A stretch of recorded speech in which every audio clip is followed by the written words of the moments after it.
عليك القرآن لتشقى إلا تذكرة لمن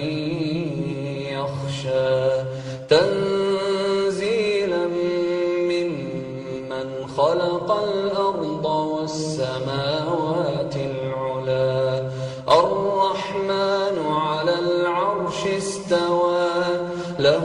ما في السماوات وما في الأرض وما بينهما وما تحت الثرى وإن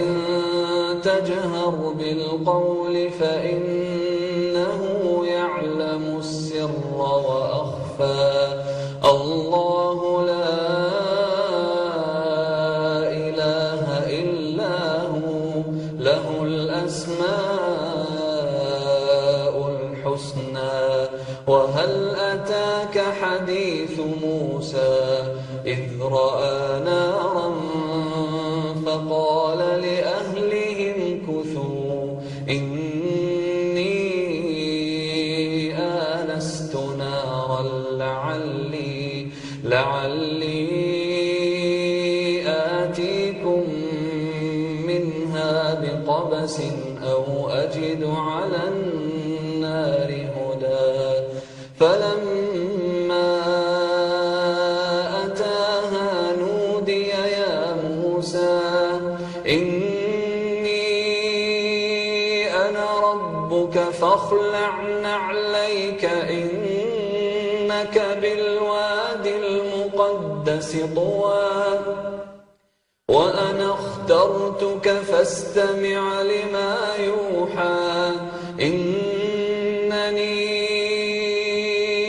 أنا الله لا إله إلا أنا فاعبدني وأقم الصلاة لذكري إن الساعة آتية أكاد أخفيها لتجزى كل نفس بما تسعى إن الساعة آتية أكاد أخفيها لتجزى كل نفس بما تسعى فلا يصدنك عنها من لا يؤمن بها واتبع هواه فتردى وما تلك بيمينك يا موسى قال هي عصاي أتوكأ عليها وأهش بها على غنمي ولي فيها مآرب أخرى قال ألقها يا موسى فألقاها فإذا هي حية تسعى